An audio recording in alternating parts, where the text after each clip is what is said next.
Wabarakatuh. Waalaikumsalam warahmatullahi wabarakatuh.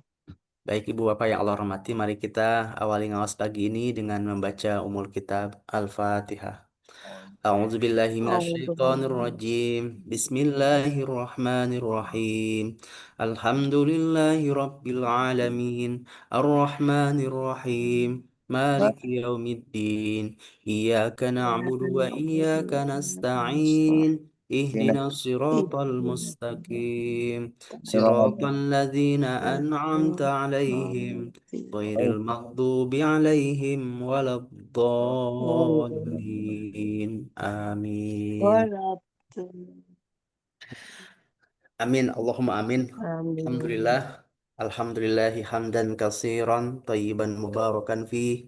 Asyhadu an la ilaha illallah wa asyhadu anna Muhammadan abduhu wa rasuluh la nabiyya ba'da. Allahumma shalli ala Sayyidina Muhammad wa ala ali Sayyidina Muhammad. Kama shallaita ala Sayyidina Ibrahim wa ala ali Sayyidina Ibrahim. Wa barik ala Sayyidina Muhammad wa ala ali Sayyidina Muhammad. Kama barakta ala Sayyidina Ibrahim wa ala ali Sayyidina Ibrahim. Fil alamin innaka hamidum majid. Alhamdulillah, puji serta syukur kehadrat Allah Subhanahu wa taala. Allah limpahkan nikmat yang begitu banyak kepada kita. Terlebih adalah nikmat iman dan Islam, dan Allah mudahkan kita untuk bisa beribadah, untuk bisa menjalankan aktivitas-aktivitas di bulan yang mulia ini, di bulan Ramadan ya. Ini adalah nikmat yang besar dari Allah ya, dan Allah mudahkan kita untuk melakukan amal-amal ketaatan, ibadah puasa, tarawih, qiyamul lail, sedekah dan sebagainya. Allah mudahkan di bulan ini ya. Insya Allah ini adalah bagian dari nikmat yang Allah berikan hidayah petunjuk kepada kita semua. Semoga kita juga bisa istiqomah untuk eh, berada di jalan tersebut, dimudahkan untuk bisa beramal soleh itu. Salawat serta salam juga senantiasa tercurah kepada baginda Nabi Muhammad SAW, uswah hasanah, manusia yang Allah utus untuk menjadi rahmat untuk seluruh alam, dan bersyukur ya kita menjadi umat kanjeng Nabi Muhammad SAW, dan semoga syafaat dari beliau untuk kita semua yang mencintai, merindukan dan berusaha untuk mengamalkan sunnah-sunnah dari baginda Nabi Muhammad SAW, karena beliau adalah sebaik-baik teladan, sebaik-baiknya contoh, dan bersyukur kita sebagai umat Islam punya panduan ya, punya contoh real life bagaimana Al-Quran, bagaimana Sunnah itu diterapkan dari Rasulullah SAW. Alhamdulillah kita di bulan Ramadan ini ya, ini adalah bulan yang penuh barokah ya, di mana peningkatan ibadah lebih terasa signifikan ya, kerasa oleh kita bisa beribadah, bisa tilawah gitu ya. Namun yang perlu kita ingat juga bahwa ibadah yang diminta oleh Allah Subhanahu wa taala itu bukan ibadah yang bersifat musiman. Ini Ramadan musim taat gitu ya, lagi musim baca Quran gitu ya. Bukan, ini ini bukan ibadah musiman, tapi ya ya itu maksudnya apa? Ibadah yang semangatnya hanya pada waktu tertentu saja. Namun yang Allah cintai, ya Allah menyukai adalah ketaatan yang dilakukan secara terus-menerus. Ketaatan sepanjang waktu, ketaatan yang kontinu. Baginda Nabi Muhammad SAW bersabda, amalan yang paling dicintai oleh Allah adalah amalan yang dilakukan secara terus-menerus, walaupun sedikit. Hadis riwayat Bukhari dan Muslim. Artinya, kontinuitas ibadah itu adalah yang Allah lebih cintai. Dan istiqomah itu bisa jadi menjadi indikator diterimanya sebuah amal. Karena ketika amal itu diterima dan diridhai Allah, Allah akan mudahkan seseorang untuk melakukan ibadah-ibadah yang lainnya. Puasa Ramadan, puasa di siang hari, Allah mudahkan kita untuk juga berzakat, untuk sholat tarawih, sholat malam, baca Al-Quran. Itu salah satu keridoan ataupun diterimanya amal seseorang adalah dibukakannya kemudahan, kesempatan untuk melakukan amal soleh yang lain. Nah, bahwa amal yang Allah cintai adalah amal yang continue, istiqomah, ya meskipun sedikit. Artinya apa? Artinya yang paling penting bukan banyaknya di awal, tetapi kemudian melempem di akhir, ya. Atau kita diharapkan untuk continue, ya. Maka ketika seseorang mulai mencintai suatu ibadah, mulai suka baca Quran ya, meskipun ya satu halaman dua halaman setelah sholat ya. Maka ketika kita atau seseorang mulai mencintai suatu ibadah, maka itu dilakukan secara konsisten, maka lama kelamaan ibadah ini akan bertambah dengan sendirinya. Ya, ini makna dan hikmah dari istiqomah sebagai amal yang Allah cintai ya. Eh, Bahkan dikatakan bahwa istiqomah itu lebih baik daripada 1.000 karomah katanya. Nah, dalam bahasa manajemen atau dalam dunia manajemen modern, istiqomah ini kan biasa disebut dengan habit atau kebiasaan. Ya sempat kita singgung ya dalam kajian tentang Seven Habit yang Stephen Covey dalam konsep pembentukan kebiasaan. Ternyata Stephen Covey itu ketika menyusun konsep tentang Seven Habit, dia sudah melakukan suatu uji coba ya, melakukan sebuah research untuk eh, dites ya ketika seseorang ataupun eh, objek yang dia observasi itu secara konsisten terus-menerus melakukan suatu kegiatan ya yang konsisten dan terus dilakukan selama 3 minggu atau 21 hari itu dapat menjadi sebuah habit ya. Jadi eh, jadi ini ada penelitian ya dilakukan secara memang ada beberapa ini ya teori ataupun juga pendekatan. Ada yang bilang bahwa 21 hari, ada yang bilang bahwa 30 hari atau 60 hari. Tapi ini intinya adalah eh, kebiasaan yang terus dilakukan secara berulang-ulang itu akan membentuk habit. Nah, maksudnya apa itu habit? Habit itu bukan sekedar kebiasaan ya. Bukan sekedar kebiasaan yang biasa. Tapi habit itu adalah sesuatu yang kalau seseorang itu meninggalkannya ya, tidak melakukan hal tersebut ya, itu akan merasa kehilangan, merasa menyesal ya. Misalkan biasa bangun malam, sholat tahajud gitu kan ya. Pas suatu malam nggak sholat ya, itu ada rasa kehilangan, ada rasa menyesal. Itu habit ya. Sama seperti orang biasa mungkin sebelum sebelum tidur biasa eh sholat isya dulu nih kan ya. Pas abis maghrib ketiduran. Pas bangun astagfirullahaladzim. Saya belum sholat isya itu ya.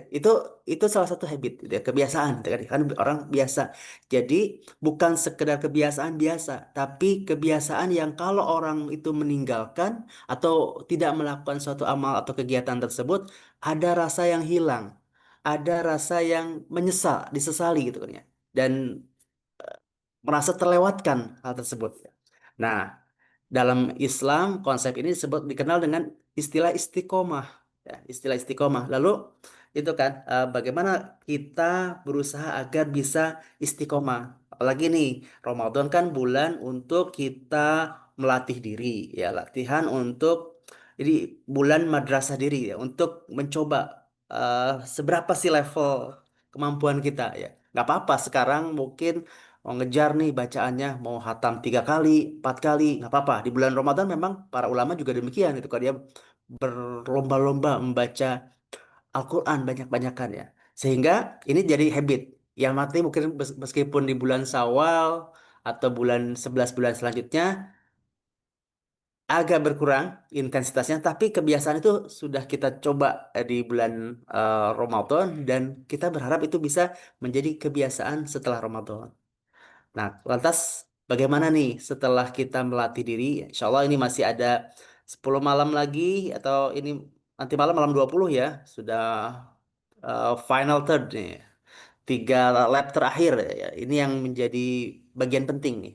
10 malam terakhir untuk kita mengencangkan ikat pinggang kita ya seperti disunahkan oleh baginda Nabi Shallallahu Alaihi Wasallam itu kan ya. Dan beriktikaf ya sebisa mungkin ya apalagi yang mungkin ya masih kerja kantoran tapi kita coba ikhtiarkan ya untuk mengatur waktunya supaya tetap bisa iktikaf ya qiyamul lail dan lebih banyak fokus di kegiatan ibadah itu ya.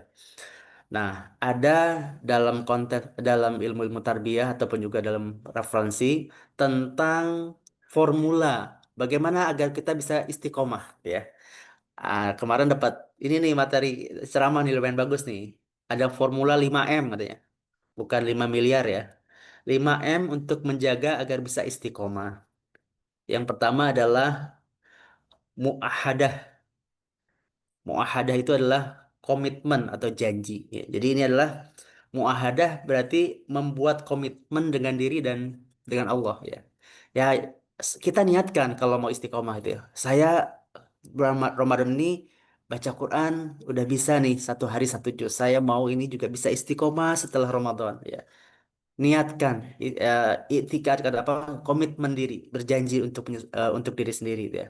Misalnya kita merasa nah ini kalau tadi konsepnya habit ya ini sudah kita latih nih udah kita biasakan nih sudah kita lalui 18 hari Ramadan itu kan ya kita latih nih sampai 30 hari untuk bisa baca Quran setiap hari ya maka ya kita bisa janji ya kita merasa menyesal juga jika tidak membaca Al-Quran di hari ini ya di Ramadan kita merasakan nih sayang banget nih udah 1 hari ini kayaknya sibuk banget nih kerja di kantor sampai nggak sempat buka Quran. Menyesal jika meninggalkan satu amalan gitu ya. Menyesal kalau nggak sampai ikut taraweh gitu kan ya. Bahkan mungkin agenda bukbernya juga bisa dikurangi nih. Sayang soalnya kalau udah bukber biasanya ketinggalan tarawehnya gitu ya. Menyesal jika tidak bersedekah demikian juga. Nah, jadi nah Ramadan karena ini adalah bulan untuk latihan diri ya, madrasah diri. Nah, maka kita pilih nih atau kita niatkan ibadah apa nih yang mau konsisten istiqomah setelah Ramadan. Bisa semuanya bagus ya, tapi kalau saya mau konsisten deh mau puasa Senin Kamis, saya mau konsisten deh setiap hari baca Al-Quran. Ya, ini adalah niat di dalam muahadah tadi. Jadi ada komitmen ataupun janji diri, oh saya mau latihan ini. Dan dalam sirah kita bisa lihat ya, dalam sirah Nabawi peristiwa em, perubahan besar di dalam peristiwa hijrah itu ternyata dari proses komitmen diri dari segelintir orang yang kemudian bisa merubah peradaban itu ya. Ketika Rasulullah bertemu dengan 6 orang, sekelompok orang dari Madinah ya. Sekelompok orang Ansor ya yang bertemu Nabi 2 tahun sebelum peristiwa hijrah. Dia menemui Rasulullah, mereka berjanji untuk beriman kepada Allah. Mereka berjanji untuk menaati Rasulullah. Mereka berjanji untuk meninggalkan kemaksiatan. Mereka berjanji dan siap melindungi Nabi. Dan komitmen ini menjadi awal berdirinya masyarakat Islam di Madinah. Ini mengajarkan bahwa istiqomah memang selalu dimulai dari komitmen yang kuat. Peristiwa Baiat Aqobah ya. Baiat Aqobah itu di dekat kita melempar jumroh tuh Ibu Bapak kalau kalau sudah pernah haji ya. Itu sekarang ada monumen kecil tuh. Tempat dulu Rasulullah bertemu dengan awalnya 6 orang. Kemudian tahun depannya jadi 12 orang. Tahun depannya lagi jadi 72 orang gitu ya. Sampai kemudian peristiwa hijrah itu terjadi dari Mekah ke Madinah. Dan itu menjadi titik tonggak eh, dari berdirinya negara Islam ataupun juga tersebar luasnya Islam ke seluruh negara, ke seluruh penjuru bumi. Jadi pertama, ikhtiar kita untuk bisa istiqomah adalah dengan muahadah, dengan komitmen atau janji diri, gitu kan ya. Berkomitmen, oh saya niatkan deh nanti mau latih bisa baca Al-Quran setiap hari. Kalau setiap hari belum bisa 1 juz, ya 5 halaman gitu ya, misalkan 1 hari. Itu juga kan sudah 1 juz itu berapa ya? 10 lembar ya, 20 halaman gitu ya. Maka kita bisa hatam untuk 4 bulan sekali. Ya ikhtiar itu nggak apa-apa, kita tanamkan. Setelah janji diri, ya, yang kedua adalah murokobah atau kontrol atau pengawasan. Ya, murokobah artinya adalah merasa bahwa Allah selalu mengawasi kita. Ya, ini M yang kedua ya. Sehingga kita terus bertanya kepada diri kita sendiri, sudahkah saya membaca Al-Quran hari ini? Ya, sudahkah saya bersedekah hari ini? Sudahkah saya menjaga sholat tepat waktu hari ini? Ya. Dan contoh indah dari sirah adalah ketika Rasulullah tentang rasa diawasi oleh Allah ya. Ketika Rasulullah bersama Abu Bakar As-Siddiq yang ketika peristiwa hijrah, Abu Bakar merasa khawatir sekali ya akan terjadi sesuatu. Bukan Abu Bakar karena Abu Bakar pernah bersama Rasulullah di dalam sebuah gua, gua Sur namanya.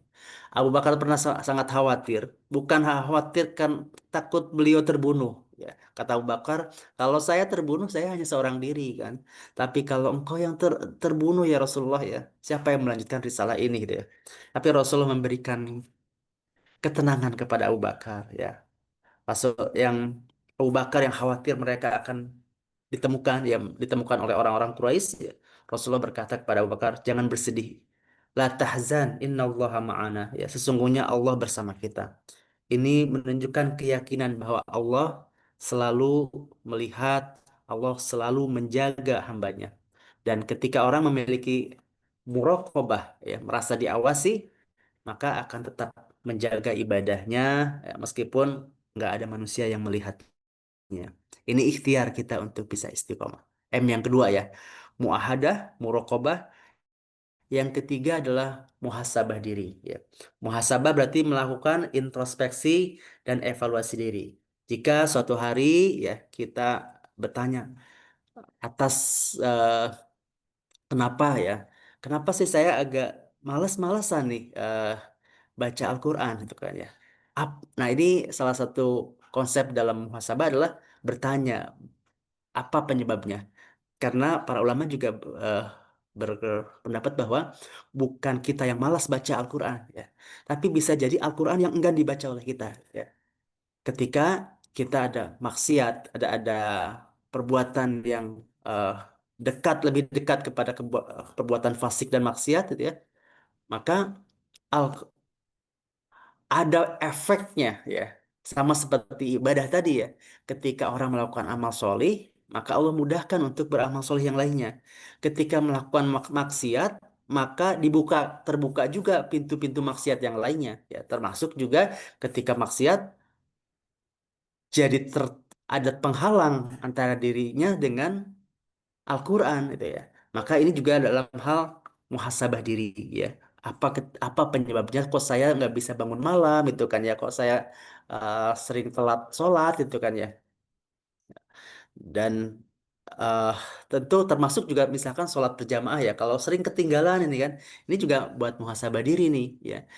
Karena kalau kita niatkan ya, insya Allah meeting di kantor juga bisa tepat waktu ya. Kemudian timing, jadwal pun bisa sesuai gitu ya. Karena memang sudah diniatkan. Saya ingat dulu waktu pelajaran di sales ya. eh, Salah satu manajemen fixed journey plan ya, Bu Lilis mungkin ada di sini. Salah satunya adalah menempatkan masjidnya di mana nih? Kira-kira pas zuhur bisa sholat zuhur, pas asar bisa deket masjid ya.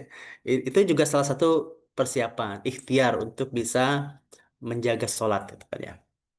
Nah, ketika kita merasa kok agak off nih ya, mungkin saat ini yang punya target satu bulan hatam nih ya. Ini sudah hari ke-19 kok bacaannya baru 10 juz itu kan ya. Wah, ini uh, muhasabah diri. Apa yang harus diperbaiki nih itu kan ya. Ritme ataupun juga manajemen waktunya gitu ya. Atau ada hal apa yang membuat target untuk bisa hatam 1 juz kok off atau ketinggalan gitu. Nah, ini adalah tentang muhasabah diri. Yang keempat, ya.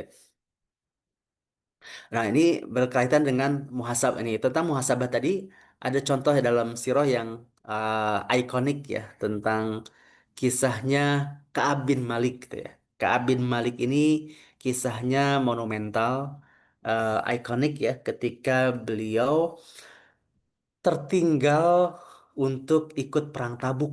Ya, jadi ini adalah perang yang ada di penghujung kisahnya Rasulullah ya setelah Fatu Mekah. Rasulullah mengumpulkan orang untuk menghadapi negara besar ya. Mungkin sekarang bayangannya mau berjihad melawan Amerika gitu ya. Waktu itu mau berjihad melawan Romawi gitu kan ya. Dan semua sudah dikumpulkan. Lagi musimnya musim panas dan terik dan di saat yang bersamaan itu lagi musim panen. Lagi musim panen gitu ya. Tapi harus perang. Ka'ab bin Malik tertinggal dalam perang Tabuk itu gitu ya. Bukan karena ada uzur sesuatu ya, karena memang menunda-nunda, nggak ada alasan yang jelas itu ya, tanpa alasan yang syar'i. Ya. Ya, maka ketika Rasulullah Shallallahu Alaihi Wasallam bertanya setelah pulang dari Tabuk itu sebenarnya semua orang tuh ikut kecuali orang-orang yang lemah, orang-orang munafik yang tidak ikut dalam perjalanan ke Tabuk yang melelah panjang ya, 2 bulan perjalanannya pulang pergi. Bertanyalah Rasulullah, orang-orang minta izin, ada yang bilang ya saya ada alasan ini, ada uzur, ada segininya gitu. Pokoknya semua punya alasan gitu ya. Ya Rasulullah eh, menerima alasan mereka itu ya.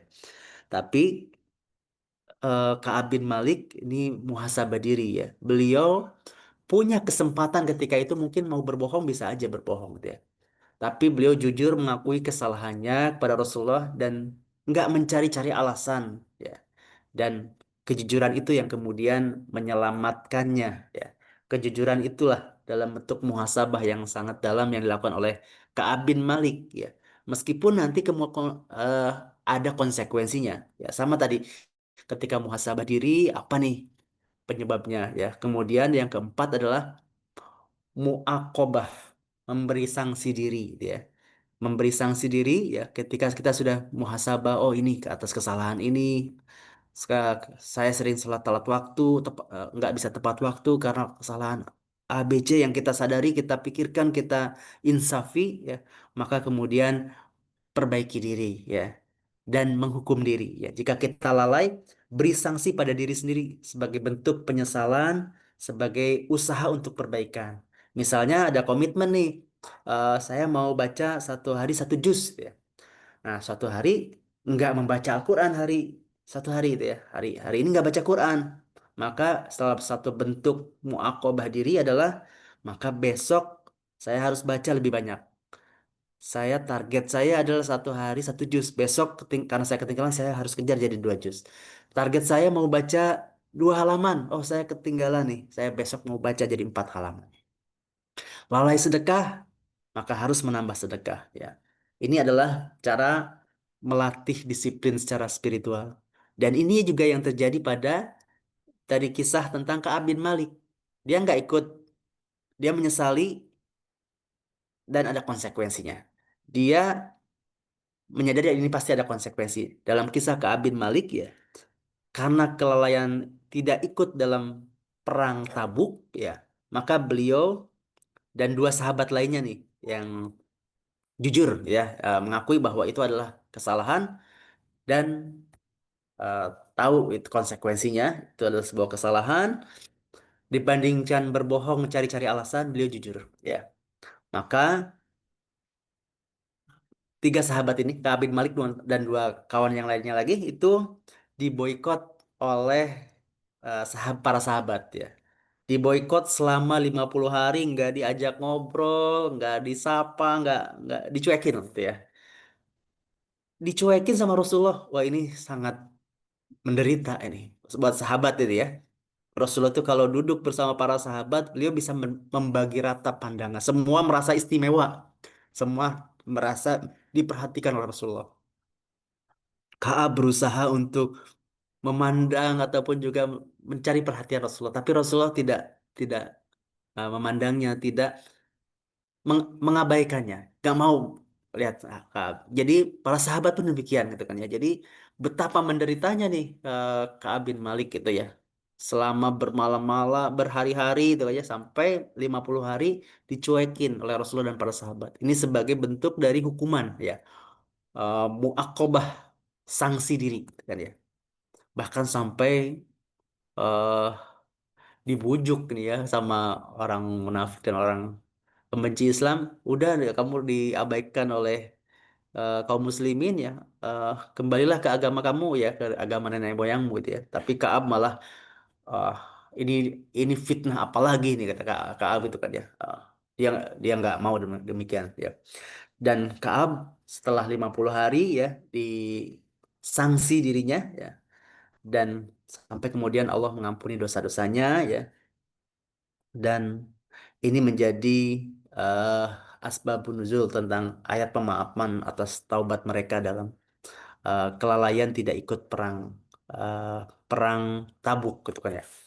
Bahkan kisah yang ikonik lagi adalah tentang Sayyidina Umar gitu ya. Sayyidina Umar itu pernah suatu ketika karena sibuk ngurusin kebunnya sampai ketinggalan sholat berjamaah sebagai muakobah diri, ya dia infakkan kebun kesayangannya itu gitu ya. Ini melatih diri. Kita mungkin dalam konteks yang sederhana kita adalah, oh, hukum diri kita nih, kalau saya tidak punya itikad, oh saya mau latihan terus sholat malam gitu ya. Kalau nggak sholat malam itu ganti ya dengan sholat duha misalkan sebagai penggantinya gitu ya.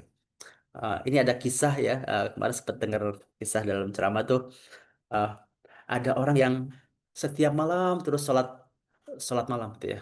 Uh, kalau dia tidak melakukan sholat malam, dia akan menyesal dan menambah ibadah sholatnya. Ya. Sampai iblis pun turun tangan. Ya. Dia pun ngebangunin si orang ini untuk sholat malam. Karena dia takut. Ya. Karena iblis kan takut kalau orang itu taat. Ya. Kalau semakin taat, dia takut. Nanti kalau dia tidak sholat malam, maka dia menyesal dan sholat ibadahnya jadi tambah kencang. Sampai dibangunin gitu kan ya. Karena kalau dia tertinggal sholat, dia akan ganti dengan ibadah yang lain lebih tinggi. Nah, ini bentuk dari muakobah diri ya untuk menjaga tentang keistiqomahan. Nah, yang kelima ya tadi sudah kita bahas yang keempat hal ya. Yang pertama adalah komitmen diri, muahadah. Kemudian yang kedua adalah muraqabah, merasa diawasi ya. Kita Allah Maha melihat apa yang kita lakukan. Yang ketiga adalah muhasabah, mengevaluasi diri apa penyebabnya, apa yang harus diperbaiki. Yang keempat adalah sanksi diri atau muakobah ya. Muakobah memberikan sanksi pada diri sendiri kalau lalai atas komitmen yang sudah kita buat. Yang kelima adalah mujahadah, yaitu bersungguh-sungguh ya. Istiqomah itu membutuhkan kesungguhan, membutuhkan perjuangan ya. Dan dalam peristiwa hijrah juga demikian. Dalam peristiwa sirah ya, peristiwa hijrah dari Mekah ke Madinah itu butuh kesungguhan. Para sahabat harus rela meninggalkan rumah, meninggalkan harta, bahkan keluarga ya, demi menjaga iman, demi menjaga demi bisa mengikuti Rasulullah SAW. Itulah mujahadah, bahwa perjuangan bersungguh-sungguh di jalan Allah. Nah, kita juga pun demikian, bersungguh-sungguh untuk menjaga istiqomah sambil kita berdoa ya. Nabi pernah mengajarkan doa kepada kita ya, melalui doa yang disampaikan kepada sahabat Muaz bin Jabal, supaya kita dimudahkan oleh Allah untuk bisa taat, kita bersyukur. Allahumma a'inna ala zikrika wa syukrika wa husni ibadatik. Ini doa yang diselipkan oleh Rasulullah ketika sahabatnya Muaz bin Jabal akan pergi ke Yaman. Ini juga doa untuk pengajaran buat kita. Allahumma a'inni ala zikrika wa syukrika wa husni ibadatik. Minta Allah mudahkan karena untuk bisa taat, untuk bisa istiqomah itu adalah berkat pertolongan Allah ya. Allah yang membimbing, yang memberikan hidayah dan memberikan pertolongan kepada kita. Kita bisa sholat, bisa ngaji, bisa silaturahim pagi ini juga atas taufik dan hidayah dari Allah Subhanahu Wa Taala. Nah, kesungguhan, mujahadah tadi ya. Dalam surat Al-Ankabut ayat 69, wallazina jahadu fina lanahdiyanahum subulana. Orang-orang yang bersungguh-sungguh menjaga ibadah, Allah akan memudahkan jalan bagi kita untuk tetap. Ya, Allah akan tunjukkan kepada mereka jalan-jalan kami. Ya. Orang-orang yang bersungguh-sungguh di jalan kami, pasti akan kami tunjukkan kepada mereka jalan-jalan kami. Ya, artinya ketika kita bersungguh-sungguh menjaga ibadah, Allah akan memudahkan jalan bagi kita untuk tetap istiqomah. Jadi ada tadi ya rumusnya 5M ya, 5M. Kemudian ya kita di momen Ramadan ini adalah madrasah. Ini adalah tempat untuk pembentukan habit atau kebiasaan. Tadi habit itu bukan hanya kebiasaan, tapi sesuatu kebiasaan yang kalau ditinggalkan kita merasa rugi, merasa menyesal ya. Latih Ramadan ini ya, tadi ada penelitian dua 21 Days Challenge ya. Dulu ada Listerine 21 Days Challenge ya. Berkumur dengan Listerine gitu ya. Maaf dengan iklan jadi itu bisa membuat kebiasaan gitu ya. Nah, ini juga sama nih. Ramadan adalah melatih kebiasaan, gitu ya. Melatih kebiasaan dilakukan secara terus. Nah, ini adalah madrasah untuk kita semua, pembentukan kebiasaan baik, ya. Jadi jangan sampai nanti setelah Ramadan berakhir, jangan sampai ibadahnya juga ikut berakhir. Jadi kita berdoa kepada Allah supaya menjadikan Ramadan ini sebagai titik awal kita istiqomah, bukan titik akhir semangat ibadah, ya. Karena sejatinya tujuan Ramadan adalah untuk membentuk pribadi yang bertakwa sepanjang hayatnya, sepanjang hidupnya. Baik, Ibu Bapak yang Allah rahmati, ya demikian mungkin ya hari ini ya untuk kita renungkan dan kita niatkan. Semoga Allah bisa memberikan kita kemudahan ya untuk bisa beribadah dan istiqomah dan manfaatkan waktu-waktu terbaik Ramadan ini untuk latih diri kita meningkatkan ketaatan dan agar Allah juga jaga amal ibadah ini. Terlebih kita akan memasuki 10 malam terakhir di bulan Ramadan ini yang kita tingkatkan kualitas kita, eh, waktu kita. Gak usah pilih-pilih ganjil genap ya. Lakukan di 10 malam terakhir karena Rasulullah juga memberikan contoh eh, fokus ya bahkan itikaf beliau dengan meninggalkan apa fokuskan dengan itikaf selama 10 malam terakhir ya. Kita mungkin yang masih bekerja ya kita niatkan untuk sungguh-sungguh bisa mengoptimalkan waktu agar bisa dimudahkan ya dan bisa dijaga waktu dan amal-amal soleh sehingga bisa melakukan amal-amal soleh. Mungkin demikian, semoga bermanfaat. Kurang lebihnya mohon maaf kalau ada kekurangan dalam penyampaian. Makasih Ustaz. Sami-sami, mari kita tutup pengawasan pagi ini dengan membaca hamdalah dan Ustaz doa. boleh satu Oh, kan Pak Ustaz? silakan.